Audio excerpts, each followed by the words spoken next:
You've got mail. Do you remember the 90s? Come on, Uncle Phil, this is the 90s, man. Man, it's the 90s. It's hammer time. Come on. It's the 90s, remember?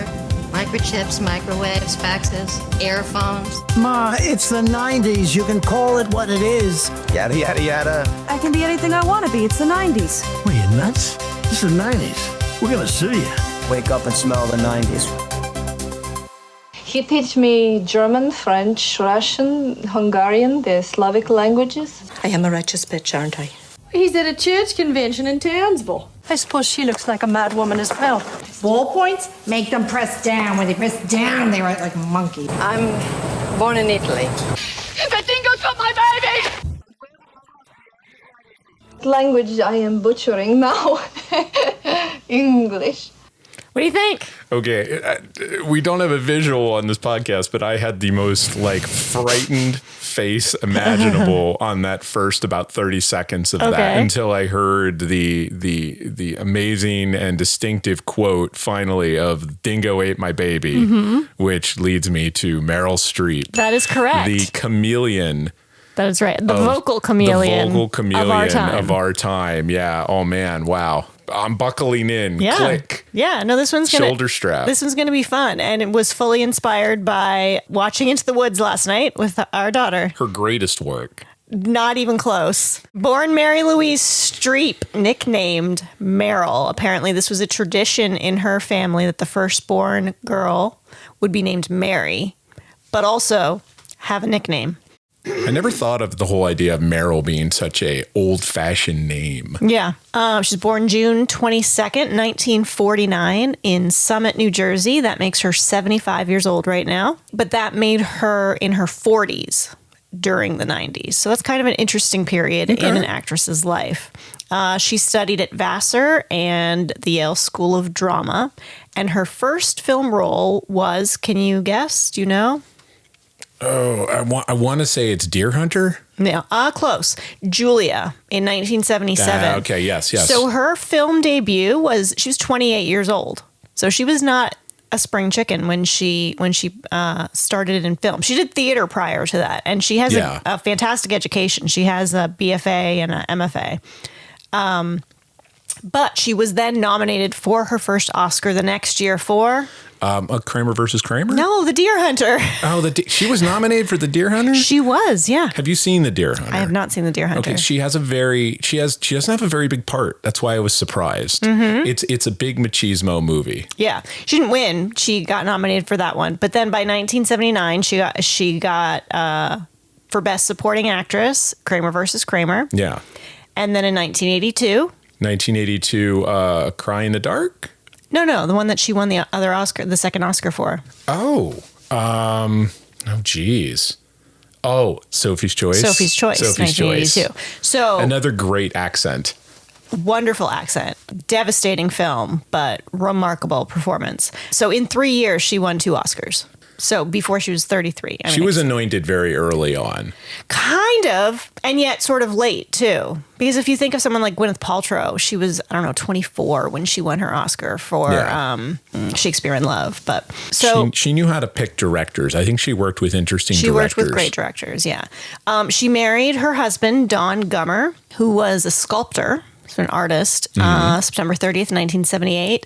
And while they are still technically married, they have been separated for almost a decade. They have 4 children. The first one was a son born in 1979 who's a musician. His name is Henry. I think the one that probably looks the most like her, like very doppelganger-y, is Mamie. I think it's Gummer. Mamie. Yeah. And she also has the thing in her family as being the firstborn girl. So her name is Mary. Okay. But the nickname is Mamie. And she's an actress. So I guess the most well-known of these 4. She had a short-lived series called Emily Owens, MD, and is currently on a series called We Were Liars. And that is the child who Meryl was pregnant with when she won her Oscar for Sophie's Choice. Then in 1986, she had another daughter named Grace, who's an actress as well, who's been on The Newsroom and American Horror Story, Freak Show, and played a younger version of her in a film called The House of the Spirits. And then her youngest is Louisa Jacobson, born in 1991. I don't know why she has a different last name, Maybe she married and took her husband's last name. I'm not sure. I don't think so. I don't know. Anyway, she's 6 grandchildren. Oh, wow. 2 each from her 3 oldest children. So we're going to get a little bit of context before we get to the 90s. Can you tell me the story of John Cazale?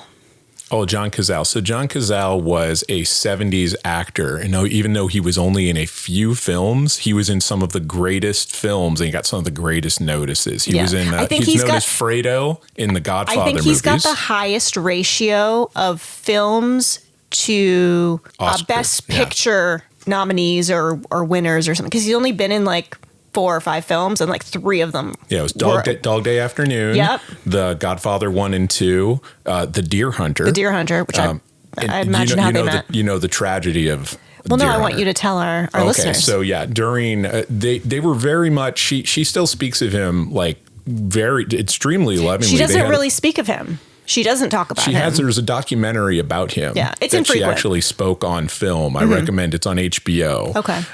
And she, I guess, on the record, finally spoke about it. And yeah, she talked about how he was deathly ill. He knew he was dying. He's dying of lung cancer. Dying of lung cancer during the shooting of Deer Hunter. And she was on that film helping him and nursing him throughout the entire time and then was by his side on his deathbed. Mm-hmm. And then, of course, shortly after married her eventual husband, which lasted for many, many decades.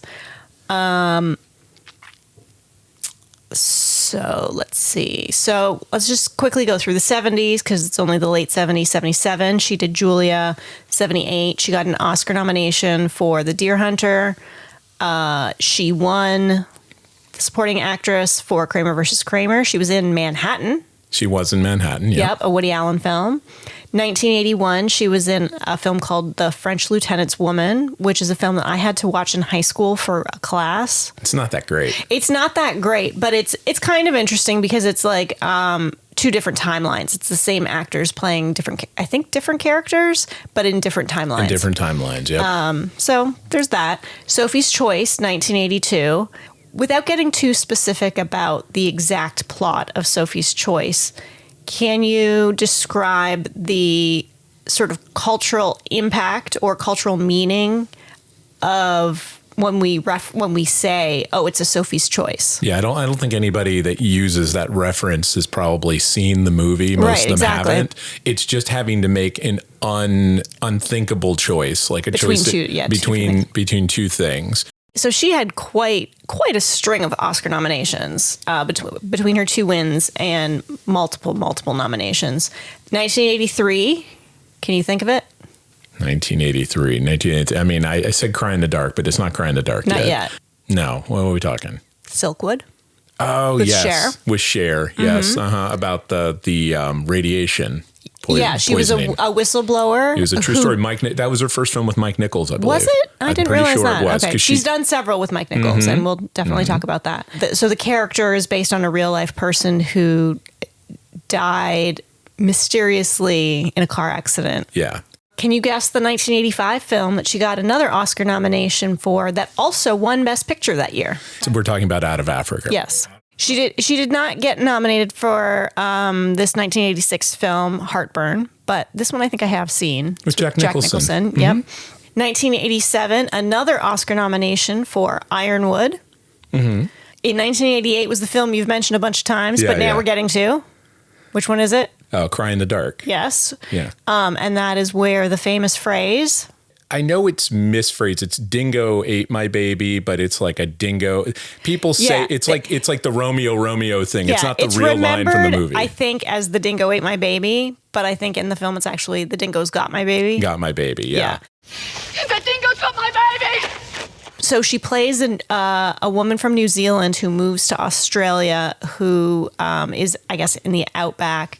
And a dingo comes and takes her baby out of the tent, and then nobody believes there's her. Yes, and then there's like an OJ like sort of court case. But apparently she is able to conceive of a hybrid New Zealand-Australia accent. They do her no help with that haircut. She's really committed. Oh, it's like a black bowl cut. Yeah, it's pretty amazing. It's something. Basically, the 80s is where she gets her reputation as being a vocal chameleon. The beginning of the 90s, she tries to pull away from that by going in different directions. So this isn't the 90s, but in 1989, she does a comedy with Roseanne Barr. Oh yeah, She-Devil. She-Devil. Have you seen She-Devil? I've seen She-Devil many times. Meryl Streep plays a romance writer, and so she's very glamorous. And so it's the two of them playing off each other. Hi, this is Robin Leach, and I'm here at the luxurious home of the super glamorous romance writer, Mary Fisher. She's the woman who has everything. Beauty, fame. My books reflect my own experience of lovemaking as sacred and beautiful. But then she went on to start the 90s with, honestly, one of my favorite films of hers that is a comedy that I think works very well, also directed by Mike Nichols. Based on the novel by Carrie Fisher, Princess Leia. Which is pretty autobiographical. And it's very autobiographical. About her mother, Debbie Reynolds, and that film was called Postcards from the Edge. So it stars her effectively as Carrie Fisher, who is a woman who has a drug overdose. She goes to rehab, and in order to be released, she has to move in with her mother because her mother is stable. Turns out... And who is her mother played by? Shirley MacLaine, my dad's favorite. I know. A lot of guys of our generation's favorite, I'll tell you. Of our dads? I guess of me, of our fathers, yes. Of our fathers, I'm a little jaded because I feel a little more like in the father's generation. Yeah. Shirley MacLaine? She's the best. Still alive. Still alive. As of this recording. Remember my 17th birthday party when you lifted your skirt up in front of all those people? I did not lift including my that guy, skirt. Michael. It twirled up. You only remember the bad stuff, don't you? Yeah, I think this is great, and it has some like fun performances from like Annette Bening, and Dennis Quaid is in it. And I think this is one of the first times too that Carrie Fisher had written a couple autobiographies, I believe, at this point that were pretty like New York Times bestsellers. Yeah. And people liked them. I think this was her gateway into start doing more screenwriting. I don't think she did a ton of originals, but I know that she was a script doctor. She was a script doctor, yeah. Yeah. And I do think that this is one of the very first films that Meryl Streep sung in. Singing in. Yes, this is the film, I think, that she started out singing in. Yeah. Can you think of any other ones that she sung in? Well, Into the Woods. Obviously, yes. Mamma Mia. And the sequel. But how about Prairie Home Companion, sir? Oh, that's right. Prairie Home Companion, yes. Chain love, and I will pawn you my gold wedding ring. So in 1991, she does, I think this is another comedy, Defending Your Life. Oh yeah, no, that is Albert Brooks. Yeah. It's a wonderful film. Yeah. I don't know that I've seen She's all of it. She's glowing in that film. Literally? Well, literally, you know what that is. It's about a filter? When you die. The afterlife, yeah. You know that you never told me how you died? How did you die? I don't want to talk about it. Why? It's embarrassing. Embarrassing? What could be embarrassing? I was hit by a bus. I tripped.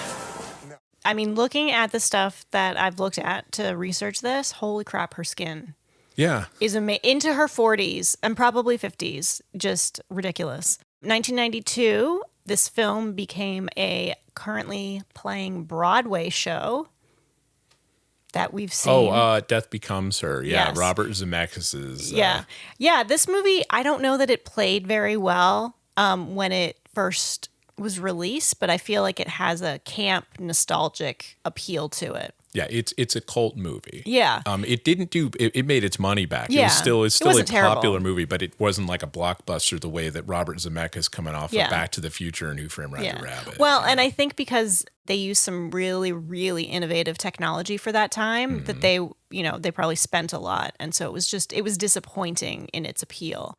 Now, Meryl Streep has been on record saying she had a terrible experience with this film because of all the technical stuff. If most of the behind the scenes, if you see, she's wearing like a blue sock over her entire head. Yeah.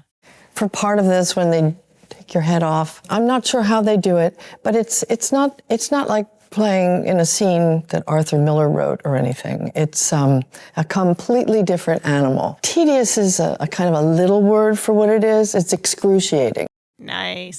Well, and she is so much about the acting part. It's got to be hard to include the variables of technology. VFX, or what do they call it? That part is not that fun. You see any contemporary, I mean, even Robert Redford, okay, or Glenn Close, they've all been in Marvel movies.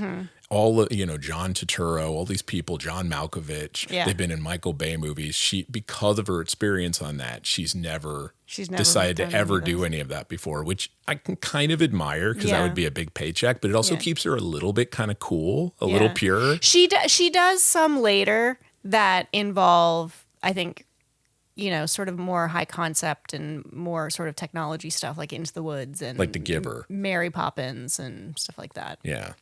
Anyway, we're not there yet. 1993, The House of the Spirits, which I think is one of those films that has like a great cast, but I don't know anything about it. It's indicative of that Sundance thing. Great cast kind of movie. Exactly. And then in 1994, she decides to do an action film.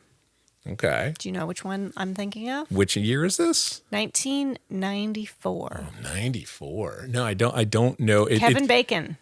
It's the one who gets her connected. Gets her connected. Wow. To Kevin Bacon.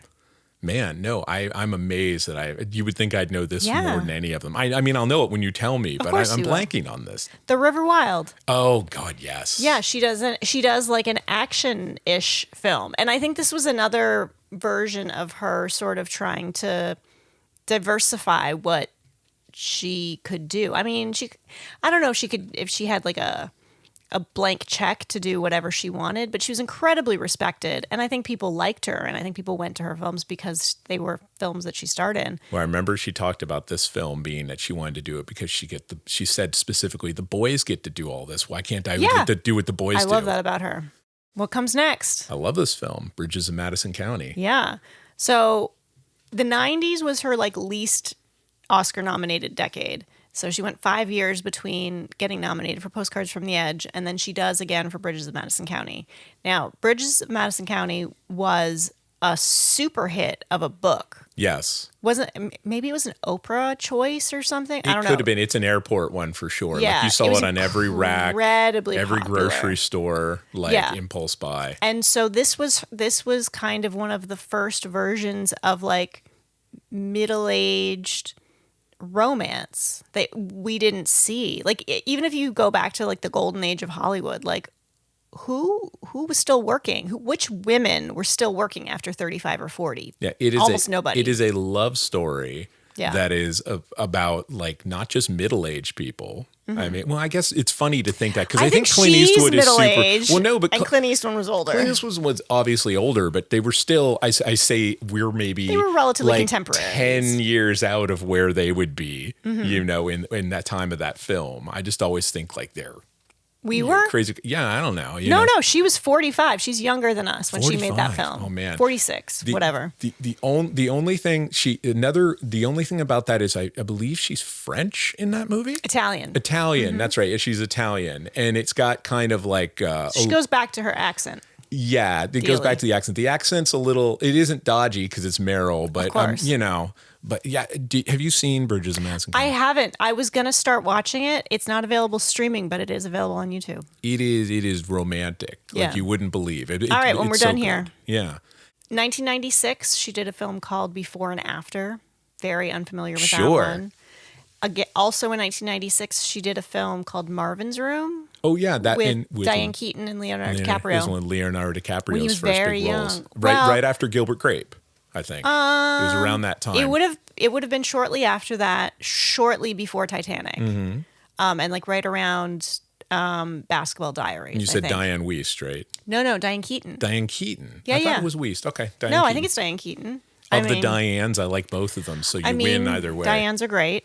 I have not seen that film. I believe it's a cancer movie. It was a cancer. Yeah, I think Meryl Streep plays a woman who doesn't want to be there, but she's coming to help her sister. No Oscar nomination. 1998, another film that is very female cast heavy, Dancing at Lugnasa. I think there's an accent in there too because I don't know this one. No, I think it has like I think it has an international cast of like people who were like in Mike Leigh films. Okay. I mean, I bet she got like an extended vacation in some very nice Beautiful vista. place. Yeah, exactly. So good for her. Nobody's worried. Sometimes you make movies to buy a villa or to take a vacation. Exactly. It's okay, Meryl. Yeah. Oh, nobody's worried about her. Her second house is in Connecticut. 1998, she does one of those things where she gets an Oscar nomination for a very mediocre film. I don't know, mediocre. It was good, but it wasn't like substantial. Speak your truth. Speak your truth. One true thing. So it was yes. Yeah, you are right. It is a mediocre. It was a mediocre film. Renee Zellweger. It was fine. It was like mom's dying of cancer. Yeah, it's a meh. Yeah, but Oscar nomination. Then in 1999, so this is her last 90s film, she made a film that I saw at the Toronto International Film Festival. It's definitely adaptation, right? It is definitely not. Oh, I thought maybe that snuck in. No, maybe not. It's soon. It's soon. It's another film that was a fairly mediocre film that she got an Oscar nomination for. So it's like a festival film. Music of the Heart. Oh yeah, where she plays the violin teacher. Yeah, and she spent like 6 hours a day rehearsing and there was a whole lot of those. That was the same time with like Mr. Holland's Opus and the Michelle Pfeiffer one where she was a teacher that came and saved the day. Yeah. It was about the pro teacher, which we're always pro teacher, but it's about them feeling underseen and then they accomplish big things. Yeah, and the children all clap in slow-mo. All right, so. Those are the films of the 90s. So you have to think. So she got very few Oscar nominations. She was still very consistent in terms of work. She had 4 kids. Would you say 4? Okay, well I was going to say the youngest born in 1991. That's even the idea that you could sneak that in between all those Seriously, movies. that's what I'm saying. She definitely went back to work pretty soon, though. I bet after a lot of them. Must have. So I was going to say of her oeuvre, we're going to get a little later in there, even though we are a '90s podcast. Mm-hmm. Is this the downturn? Is there a dip? I think there's always a dip in the career. I think this was the dip because I think the late '70s and '80s were very strong, and that's where she got her reputation. And then I think the like 2000s and 2010s and 2020s, she has this like resurgence of like films that impact culturally. Yeah, because I feel like when both of us, our big movie watching time was 94 to 2000, I think that was that period. Yeah. I feel like I didn't really get into Meryl Streep until later when I was older because I didn't care. Most of these movies I was like, right. I can't say that I've seen any of her 90s films except for Music from the Heart or Music of the Heart. from the Edge. Let me finish my sentence.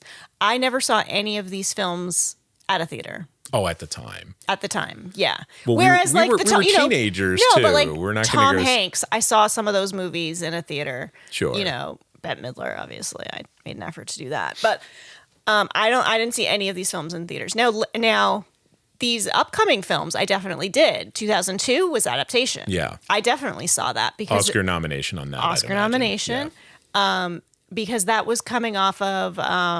Being John Malkovich. Yeah. So you had Spike Jones. So this was us in film school following the careers of these young male, predominantly Michel directors. Gondry and all the, there was like that little Hoffman, thing of the music video guys. What's his name? Who I'm showing Scarlett. Oh, Alexander Payne. Alexander Payne. That whole stash of directors. Things were better back then. Although they're still around, even though Spike Jonze made like 2 films since then. But, hey. Yeah. Then she made The Hours, which was one of those... The Nicole Kidman Nose movie. Yes. And it was one of those movies where it was stories related to Virginia Woolf, but different time periods. And I think she played in the contemporary time period. And then she did a very high-esteemed TV miniseries. Do you know what it's called? Is it a Holocaust one? No. Oh, that was actually one of her first things that she ever did. What was I thinking of? No. Oh, Angels in America. AIDS. Yes. It's Angels in America. Angels in America. Great. We have it on DVD. I think I've only sat down and watched it once because it is sort of like devastating and it's pretty long. Another Mike Nichols joint. That's right. Another Mike Nichols. Then this is where she started playing hags. Occasional. Define hags for the kids. She was in a series of unfortunate events. That was a cameo, basically. It was. The series of unfortunate events is these orphans get thrown off to the nearest living relative, and each one of them is like a stunt casting of a famous actor. Totally. And she does that a couple times. And they all get killed off. Yeah. But I feel like I put this... She's very funny in that film. Oh, yeah. I put this together with like Mary Poppins Returns and Into the Woods. Yeah. Yeah. Where they're kind of Into the Woods, she has a pretty... I think that's more of a predominant role, though. Right, but these other she ones, very they much don't really, plays a hag. They don't... okay, I see what you're saying. That's You what I'm mean saying. like real hag. Okay. Yeah, yeah. It's one of the categories that she plays. I like this. Then she does one of her singing roles, A Prairie Home Companion. Yeah, that was Robert Altman's last film. Yeah. It was shadow directed by Paul Thomas Anderson. Can you tell our listeners what A Prairie Home Companion is sort of based on? It is a film adaptation of the live radio show of Garrison Keillor. And it is a variety show. Who you've met. Yes, yeah. It is a... Courtesy of me. I know. It's a variety show where it recreates the old-time radio of the 40s and 50s and even earlier, where they do skits and they have live performers. And she is one of the performers that she sings. Did she sing with Lindsay Lohan, her daughter? Maybe. I think they do because she plays her daughter in it. And I think right. that's part of it is that they play with the Guys All-Star Shoe Band. It's like most Altman films. It's a very large ensemble film that doesn't have a lot of plot and revolves around performances and individual little segments. Yeah. Now, next is probably one of her most culturally significant films, I would say, because it's still kind of contemporary to today. Oh, geez. Well, I was going to say Mamma Mia, but you said no. Not yet. Not yet. Still kind of contemporary today. Today. Today. Oh, yes. Doubt. Right? What the hell are you smoking? I don't know. I don't know what you're pointing at for today. The Devil Wears Prada. Oh, got it. I was thinking about the church and child nonsense and all these things. So yeah, there's that. Okay. But no, superficially, yes. Well, when this is releasing, you're going to help our algorithm. She's very hot right now because as we were recording this, we are just seeing that The Devil Wears Prada got like gangbuster $250 million worldwide. Yeah. Or the sequel to The Devil Wears Prada. Exactly. So we're talking about The Devil Wears Prada, Yeah. Where she plays a very... Anna Winters-like character? Basically, yes. And she gets a nomination for this. I did not realize this. When I was looking through this, I was like, she got a nomination for The Devil Wears Prada? She has got big Margot from All About Eve energy in this film. Like that kind of walks into a room and has the perfect one-liner to like cut everybody, you know. Yeah. It's an iconic role. You have no style or sense of fashion. Well, I think that depends on what you're... No. That wasn't a question. Yeah, it's great. Not an iconic movie. It's a perfectly like really fun movie. Yeah. But it's not an Oscar movie, but it has an Oscar-winning performance. No, it has an Oscar-nominated performance. She didn't win. She didn't win. It's fine. Then she does Mamma Mia in 2008. Mamma Mia, here I go again. My, how can I resist you? Fun film. Alexander Skarsgård and a musical. Oh, there can we go go. wrong. Yeah, exactly. Pierce Brosnan. Yep. Then Doubt in 2008. Yes. So that's based. What is this? What is that story about? It is about nuns that have a suspicion that one of their new priests that is coming to run their congregation might possibly be involved in pedophilia. Yeah. And they are wondering how they are going to deal with it. Yeah. Also, and she shouts, "I have doubt," into the heavens great. is the last part of the. Very nice. I have doubts. I have such doubts. So just think about this. The 1990s, I basically talked about all over feature films. There was like one a year for the most part. I'm doing just highlights from here on out. So these are just her like notable films. Oh, she goes hog in the 2000s. From the last 26, 25 years have been like bang, bang, bang, and there's bang, still bang. an Oscar in this. Yeah, there's an Oscar coming up. There's a third Oscar coming up. Totally. It's coming up soon. A nomination for Doubt. The very next year, a nomination for Julie and Julia. And I think people thought she was going to win for that one. I honestly think she probably should have. Yeah. I don't know who she was up against at that point, but I kind of joke maybe about The Devil Wears Prada being like maybe a supporting or something. She probably could have, but like that's an amazing performance. Yeah. Where she Again, plays, it's maybe not an amazing movie. Yeah. But man, she nails Julia Child. Julia Child. Yeah. I'm Julia Child. Bon appetit. And then in 2009, she does a voice in one of our children's favorite films. Fantastic Mr. Fox. That's right. Oh my God. Yeah, no, she's amazing in that. Her and George Clooney need to do more together. They're wonderful in that film. Yeah. 12 fox years ago, you made a promise to me while we were caged inside that fox trap that if we survived, you would never steal another chicken, turkey, goose, duck, or squab, whatever they are. And I believed you. So somewhere in here, actually, I think it was in 1994, so I'm going back. She does the voice in The Simpsons. She does the voice of Reverend Lovejoy's daughter, who's away at boarding school.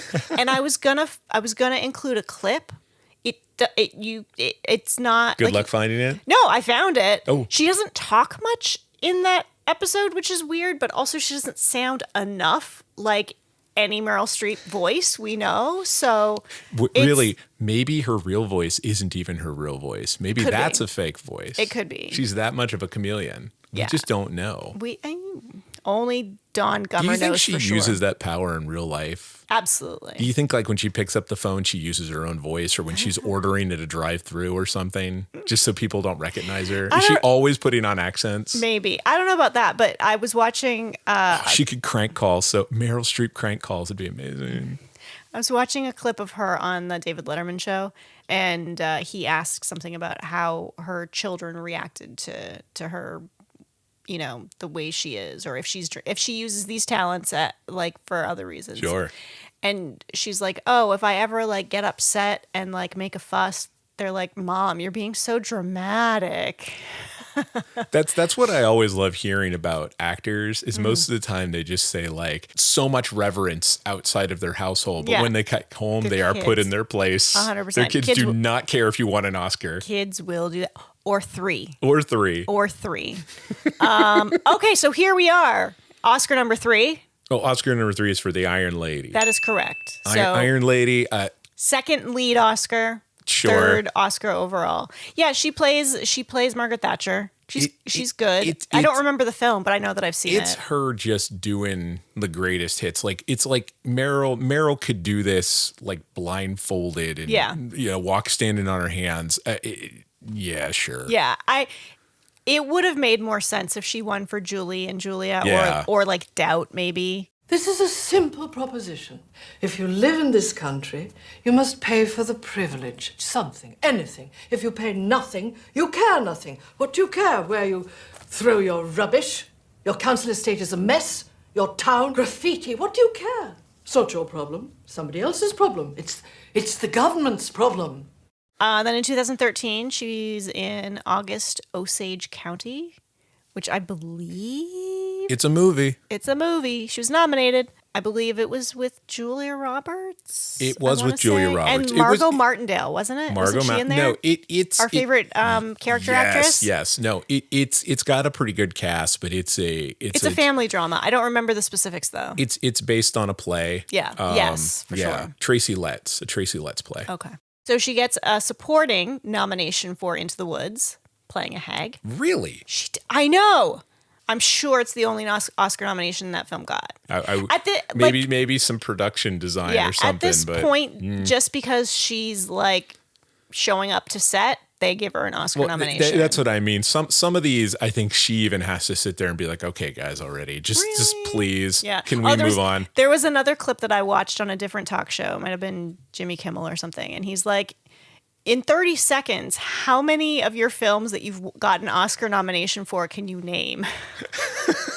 She at least has a sense of humor about it. Does. And I'm pretty sure she even admits, she's like, I don't know why I got a nomination for that. Yeah.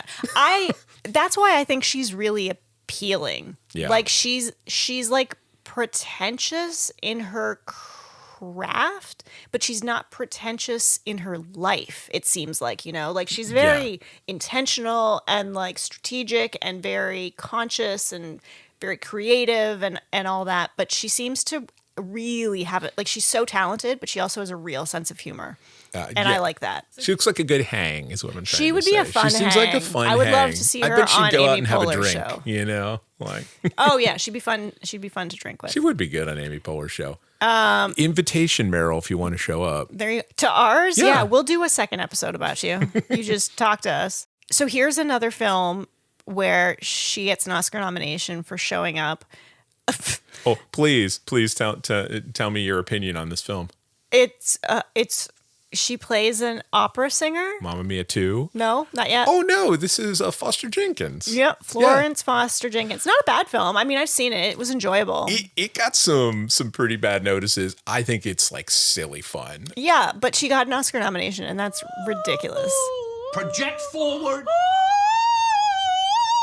It's about a like very rich widow who decides she wants to become an opera singer and she has at to, like an age, at a very old age, and she's bad. Yeah, she has to act like she's a bad singer. She actually has a good voice and has been in multiple musicals and sung multiple times in her films. And in this film, she has to sing badly. I thought it was cute. I think her and Hugh Grant were a good mix. Oh, for sure. Yeah, I mean Hugh Grant, anybody, honestly. Then she does a sequel to Mamma Mia. Mm-hmm. Here we go again.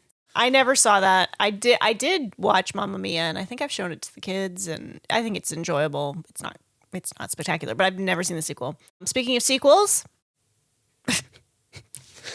dead pause. Mary Poppins Returns. Oh geez, yeah. I try to act like that film isn't around. Stop it. It's unnecessary. That's what I. You know what? I don't care. It may be unnecessary, but I thought it was done respectfully and joyfully. And, Emily Blunt does a good job. And it's one of several films that she's done with Emily Blunt. She's one of the I think kind of 4 at least. She's one of the, because the thing that they did right about it is they still made it vignetted. Yeah. It's a series of vignettes, kind of like chapter books in a children's book. Yeah. So they kept the structure, which is really good. And so Meryl Streep plays like somebody's great aunt, and she has She does the same thing she does with Unfortunate Event. Yeah. She comes in and plays like a little small role in that chapter of it, and then they move on. Yeah, I don't care about your opinion on it if it's negative, because I enjoy it. It's not negative. I think it's a very I forget about that film. I think it's a very good version for what it is. I agree, it didn't need to happen. But I don't hate her that second it happened. team up with Rob Marshall as well, who did Into the Woods. Okay. Then The Post, also nomination. Steven Spielberg. Yeah, I don't know anything about The Post. It's a good film. Also Tom Hanks. You get a connection there. Right. So in 2021, she did Don't Look Up, where she plays the president. Oh, that's right. That Netflix film with Leonardo DiCaprio and Tyler Perry. Yeah. Amongst some of the characters. Jennifer Lawrence. Jennifer Lawrence is in it as well, yeah. I haven't seen it, but I would like to. Then she returned to TV, which she very rarely does, on a show that we actually watched. Yeah, it was the 3rd season of Murders in the Building, right? Only Murders in the Building. Yeah, where it was a musical season. Yeah. So she was in a musical. And she apparently started dating Martin Short. I know. When you told me that just recently, I guess I think they've appeared together at a couple of award shows, which is crazy. they're both, I don't think he's with her at like Devil Wears Prada 2 or anything. Like proud Canadian. Proud Canadian. Proud Canadian. Yeah.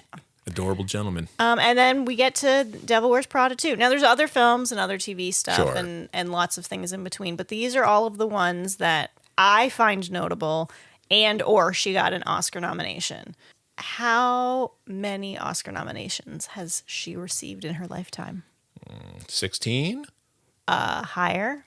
21. Correct. Yeah. Yeah. 17 lead, 4 supporting. Figured it might have. I knew it was double digits for sure. I just didn't know if it reached the 20s. Yeah. But it's like so well beyond. Like Betty Davis got like 12. Yeah. And even Katharine Hepburn, who is one. Well, she's the most period, right? Nominations? Yeah. Of any actor. Yeah. Of any actor. Yeah. I mean, we're not counting Walt Disney or Edith Head. Yeah. Who've won like. Or as a producer. Yeah. That's a producer. Well, producer or costume designer. Sure. Edith Head has been nominated many times. Yes. Yeah, but she's taking on the Jack Nicholson role of being at the front row of the Oscars and laughing at the jokes. and taking a few jokes from time to time herself. The jokes are often directed at her because of the various things that we've talked about, her seriousness and her, but you know, she does have a sense of humor. This is something I learned that I was not aware of. Sesame Street, for a period of time, had a character named Meryl Streep. Wow. Okay. It Fun. Insert clip here. Sure. If you can find one that's entertaining. The thing is, with the Meryl Streep character, there's nothing related to Meryl Streep in it. It's just the sheep. name. It's just a sheep that has a funny accent.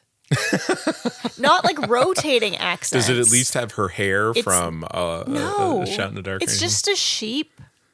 There's a clip with Susan Sarandon where she teaches Susan Sarandon how to act via saying the alphabet. And then there's another one where it's Meryl Streep performing something with Flasco Domingo or something. Did I actually get it correct? Placido, not Flacido. No, Flamingo. Placido Flamingo. Flaccid Domingo. No. That's his Mad Magazine parody. Maybe. But yeah, so that's basically it. We did not spend that much time on the 90s. She was busy having children and making interesting movie choices. Whose fault is that? That's right. I know, right? Blame Don Gummer. Way to choose work-life balance. Yeah. You know? Whatever. I wanted to talk about Meryl Streep because I think that the youngins maybe don't understand why she's considered the best actress of her generation, and I thought that would be fun to talk about. Does that move us into recommendations? I think it does. Okay.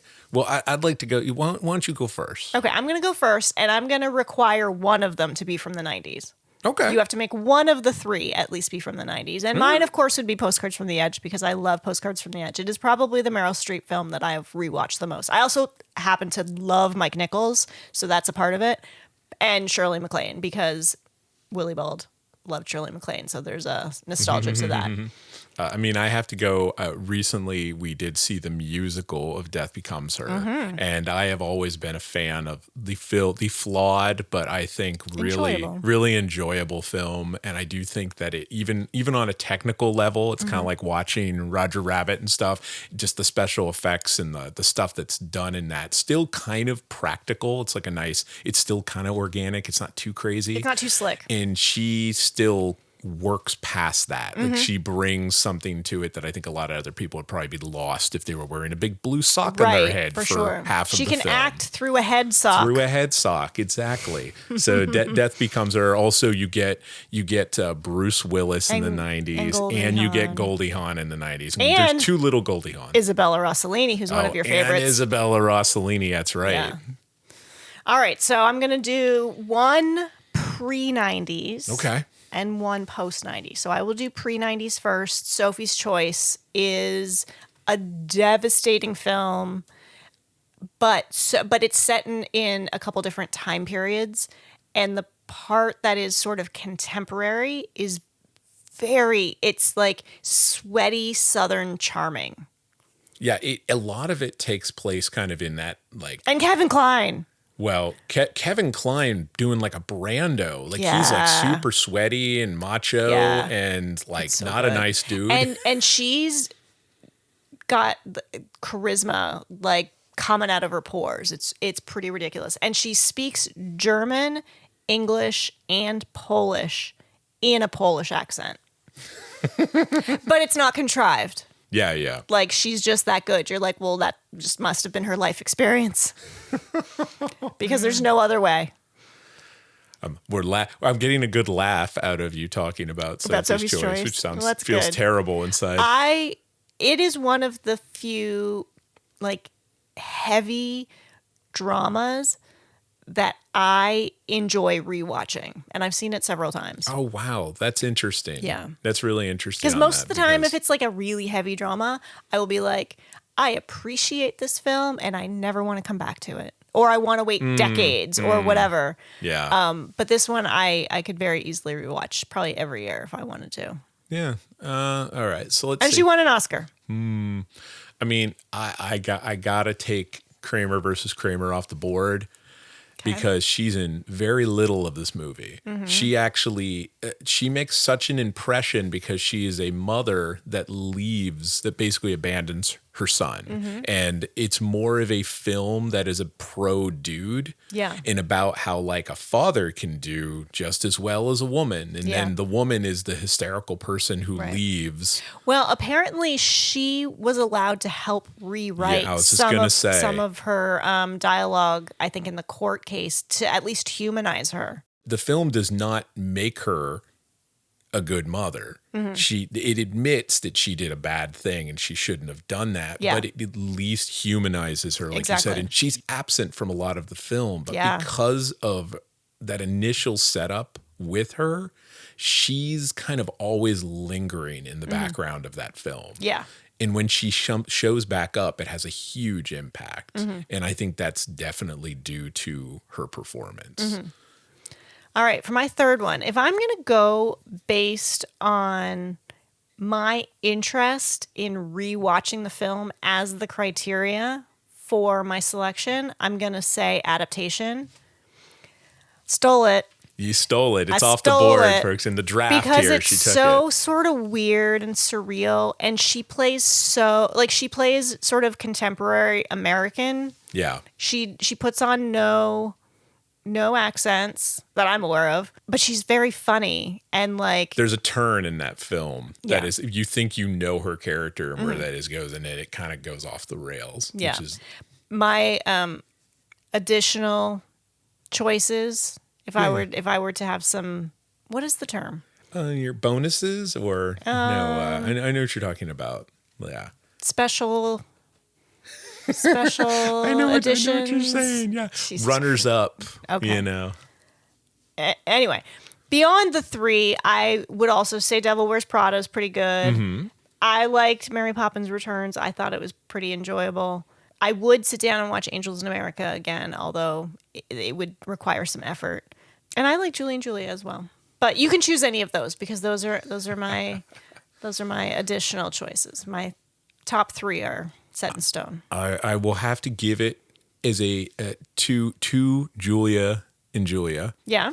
For her portrayal of Julia Childs, Mm-hmm. but I give it as a duo because I do not think that performance works without Stanley Tucci. I mean, as her husband. So many films that wouldn't work without Stanley Tucci. I know, but I think Stanley Tucci I think he got ill or something happened and he hadn't been acting or working for a while. And I think that whole gap kind of left a thing where people didn't appreciate honorable mentions. You know, sorry for interrupting. That's the term I was looking honorable for. Mentions. Honorable Yes. mentions. Honorable Good mentions. Fucking Lord.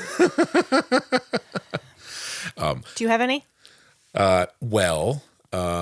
Besides the Tucci, I would say if you're talking about me wanting to rewatch a film that she's in, that's and my criteria. Yeah, and she doesn't pull a lot of weight in it. Mm-hmm. Well, it gets replayed quite a bit at our house, so that's helpful. But I do think it's one of those films that animated films work very well for this. But I think it's a film that will age great, and I think people will be watching it, and it will.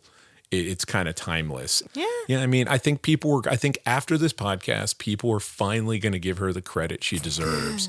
That people are going to sorely missing. We say your name, as Oprah would say. We recognize you, Meryl Streep, as a very fine actress. Yeah. All right. Well, this has been Dave and Cheryl and the 90s. I highly recommend having Meryl Streep play you. If your husband is cheating on you with a car hop, get Meryl to play you. You will feel much better. If the dingo eats your baby, call Meryl. She plays all of us better than we play ourselves, although it's a little depressing knowing that if you went to audition to play yourself, you would lose out to her. Got a favorite 90s moment or topic you want us to dive into? We'd love to hear about it. If you think we got everything wrong, we'd love to hear about that too. Drop us an email at andthe90spod@gmail.com, link in the episode description, and you can be damn sure that we'll read your comments on the show. Also, if you're digging the show, please rate, comment, subscribe, and tell everyone you know to check us out. It really does make a difference.